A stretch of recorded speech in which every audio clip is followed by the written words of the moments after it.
know you by heart, like ink on my sleeve. Right from the start, making memories. You had bangs and a Honda Accord. I bought them jeans I couldn't afford. Threw you a party, the cops shut us down. Hello there. Today I am double fisting. The trick is I put a ton of my favorite fruit in here so that I am like inspired to drink the water, because once the water's drank I can eat the fruit. But really this is the jackpot. Radio, sipping on your latte, drawing on your window. What's up guys, and welcome back to my channel. For today's video I'm doing another coffee talk with you guys. I've got my coffee here in my Just Juice mug, and I got my fruity water because I'm trying to adult. Today's video has been one that's been requested by you guys so much, and it is to talk about the law of attraction, manifesting things, living your dream life, thinking more positively, just all of that, which is a heavy topic. I was a little intimidated by the idea of making a coffee talk on this. There's still so much that I'm learning about it. Using things like the law of attraction or positive thinking, abundant thinking,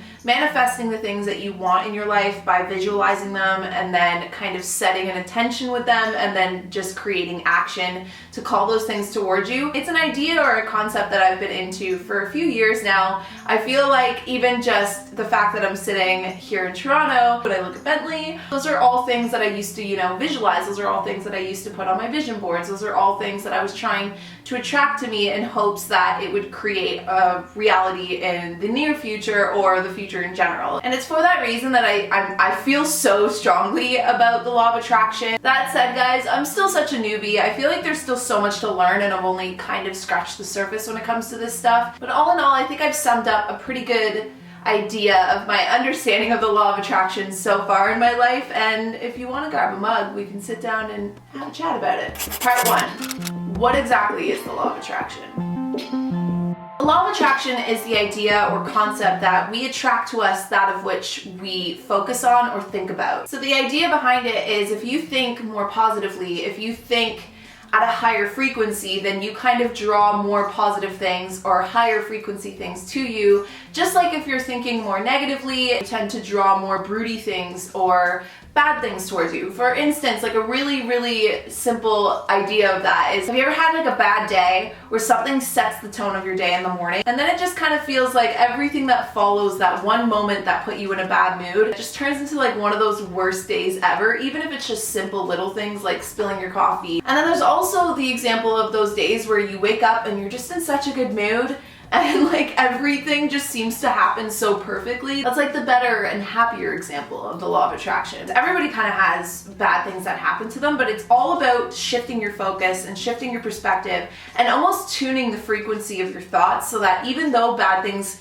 might happen, like something as simple as your coffee spilling. Some days, if you let that bother you, then you turn down the frequency of your thoughts and suddenly you start attracting more bad things to you. Versus if you look at it as like no real big deal and you kind of keep your vibe high, you just like brush it off like it's nothing, you turn your frequency up and you bring your thoughts to a higher level, which then attracts better things to you throughout the day. I remember when I was reading You Are Badass, one of the easiest ways for me to kind of wrap my head around the law of attraction was the author, Sincero. The way she described it was it being like a radio. Like imagine your brain and the frequency of your thoughts are like a radio, and you're constantly tuning, whether you know it or not, into certain stations. Let's say you want to manifest something that is super healthy or abundant and joyful, but you're tuning your brain into something that's more negative or lazy, then it's going to be impossible for those frequencies to match and for you to tap into that station. You can shift your brain focus and shift your thoughts to match the frequency of the radio station that you're trying to tune into, then suddenly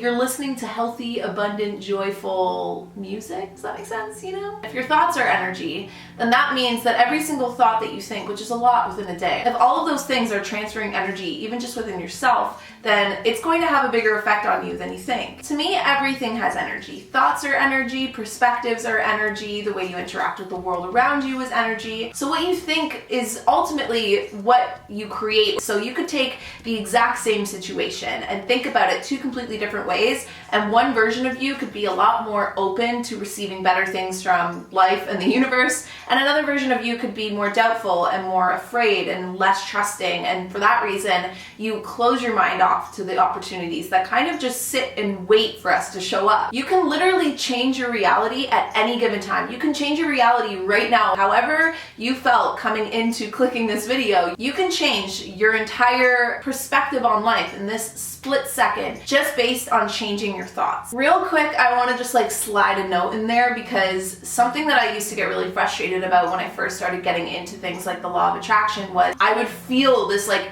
sudden shift where I'd be like, okay, yes, I get it. Like, I'm ready to manifest my life. 5 minutes later, I would find myself brooding or in a bad mood or thinking about something so irrelevant and so stupid and so almost like petty. And then I would just like, you know, icing and cherry on top, make myself feel like crap. How come I was just feeling so good and now I'm back to feeling this way? Like, I suck at this, I'm horrible. It's gonna take time to train your brain. I still feel like I have so much training to do. Even though I talk about this stuff a lot, I still have really crappy days that like I don't necessarily show you guys, or I get in really bad moods sometimes. Like, it happens, but it takes time. It's like a muscle. You can't just expect to get up one day having never ran a day in your life and suddenly be able to run a full-on marathon. When we understand the process and we accept the process, then we don't have to judge ourselves or be hard on ourselves for not completely clicking it right away. It's important to note that it's gonna take time, it takes training, and we constantly have to work at it to be able to stay in bigger pockets of time in that kind of frequency. The amount of time that you'll spend judging yourself and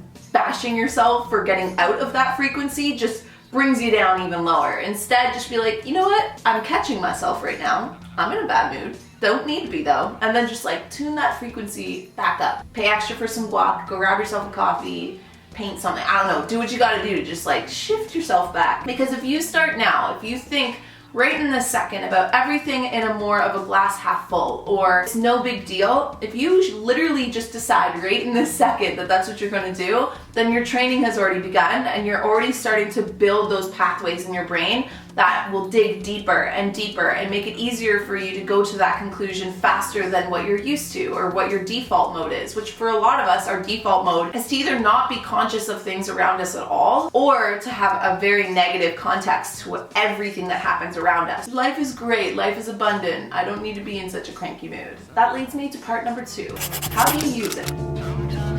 But mostly before you can use the law of attraction, you have to get really clear on what it is you're trying to attract. What are the things that you want to manifest in your life? And get as clear as possible. You even just have a general direction of the things that you want to attract in your life, or the things that you're trying to manifest in your life, then you can use the law of attraction much better and clearer and with more precision than if you were to just try and think more positively in general. The biggest things that helped me figure out the things that I really wanted in my life, the things that felt authentic and true to who I am, the things that I wasn't just doing for show, but I was doing it for a genuine joy within myself. I asked myself the things I liked to do when I was a kid. Fine with meditation and writing and yoga, there's just like this level of consciousness that you start to gain with yourself where you're like, hey, what's up? How we doing? Like, how have we been feeling lately? Is there anything that we're really feeling drawn towards? Is there anything that we'd like to see in our lives? And you kind of create this dialogue in your brain. Anything that creates just like a feel good in your gut, you know the feeling, that starts to show you or tell you or guide you towards the things that you want or want to attract or want to manifest. Some of my best ideas or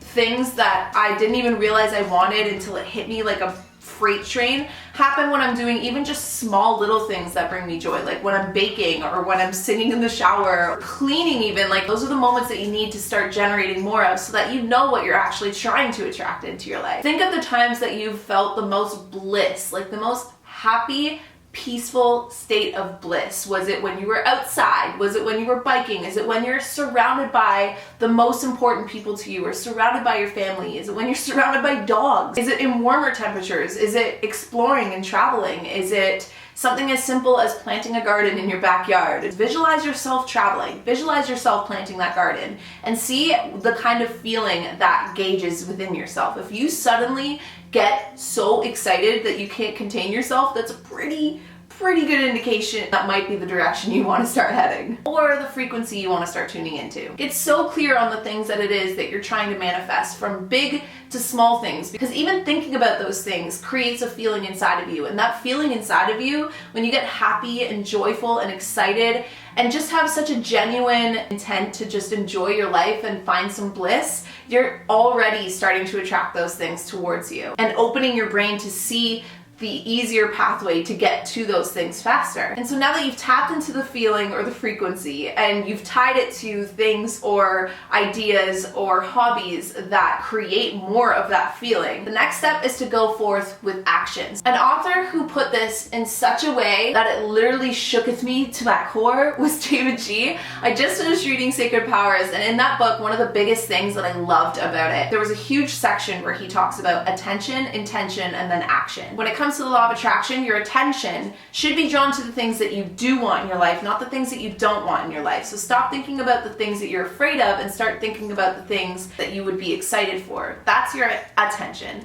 Then you have to set your intention. I intend to, whatever it is. Even if you have no idea how on earth it could possibly happen, write it down. Write it down everywhere. Write it down every time you're losing that little bit of spark, because that is you setting your intention and telling the universe, okay, so this is what I want. And then he ties it all together with action, where you let go of the attachment. So you say, this is what I intend to do, and you're putting it out there that you want it, and then you let go and you focus on what's actually right in front of you in hopes that you've planted that seed and the universe is going to bring it to you. You let go of your control. You let go of your attachment to it. You bring it back to the present moment. You fill the present moment with as much good, bright light as you possibly can, and you tune your frequency so that you start attracting it to you faster.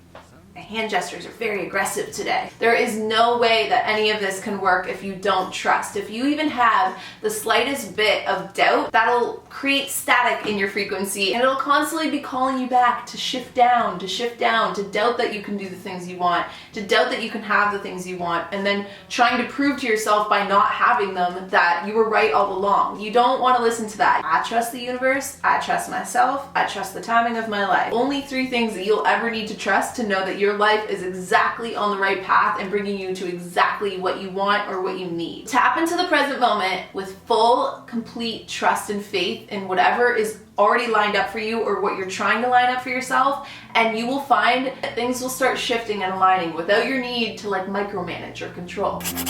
Part number 3, you are what you think. There's another big thing that davidji talks about in Sacred Powers that resonated with me, and it was nourishment versus distraction. For me anyways, I find when I start to become fearful of life, or I start to doubt my life or doubt the things that I'm trying to make happen, I start to use distraction rather than nourishment to fill up my time, because I just want to tap out of the fear so bad. When he put it into nourishment versus distraction, it suddenly became so easy for me to see how I was spending my time in my life. For the things that I was lining up in my day, a nourishment to the things that I'm trying to plant and seed and grow later on in my life, or is it a distraction to not have to deal with the stress? When you're thinking lazy, when you're thinking poor, when you're thinking negative, when you think ugly, when you think competitive, you become those things. Versus if you think abundantly, if you think positively, if you think peacefully, if you think kindly, if you think happily, then you tune out of the things you were thinking of before and tune into that version of yourself. And then you will create, feel, and attract more of those things to you. And this works even if you think puppy, if you think travel, if you think plants, if you think fashion designer, if you think New York City. You're tuning into that version of yourself. Imagine your brain as a garden, and you're taking seeds, and for every time you plant one of those seeds, you plant one of those thoughts with intention,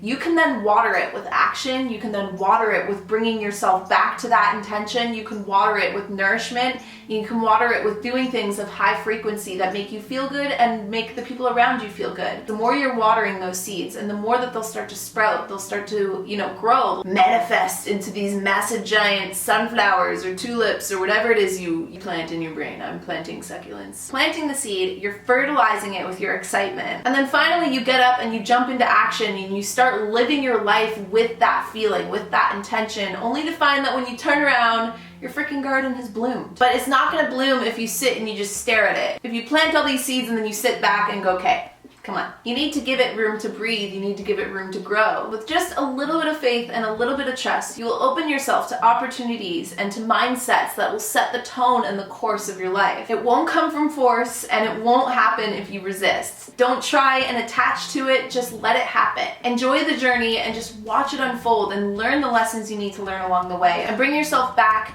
to that higher level of yourself, or the highest version of yourself, as much as you possibly can, without any judgment of how many times you fall off the horse. You breathe, you reset the intention, you plant the seed, you water it, and you just get right back to it. That's it. So that concludes today's coffee talk. I hope you guys enjoyed. A few of the books that I've learned a lot of this stuff from, that I can think of off the top of my head. Sacred Powers, I just finished it and I highly, highly recommend it. You Are a Badass, obviously, I've talked about this book so many times, but it was like my first ever actually grasping the idea or the reality of the law of attraction. Four Agreements is also really good. And if I can think of any more, I'll pop them down below. Even right now, there's quite a few things that I'm trying to attract into my life or manifest into my life, and one of which I booked last night. If you've been watching my videos in general recently, you'll know, like, we've been talking about all of the elephants, attracting elephants into my life, and finally last night I was just like, screw it, I'm booking it, I'm doing it. Booked my trip to Thailand, and I booked my day at the elephant sanctuary. Maybe I'll do a blog post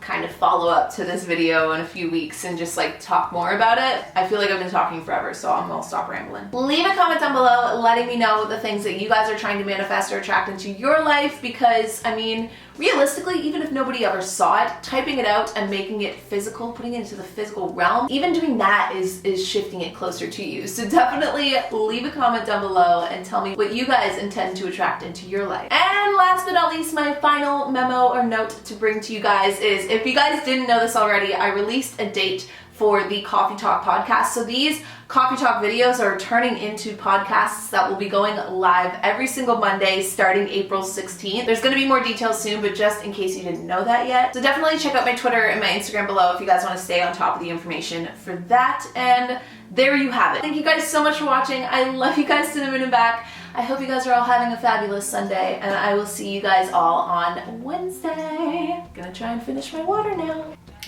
It's actually pretty good. Nothing will be coffee though. Sometimes I feel so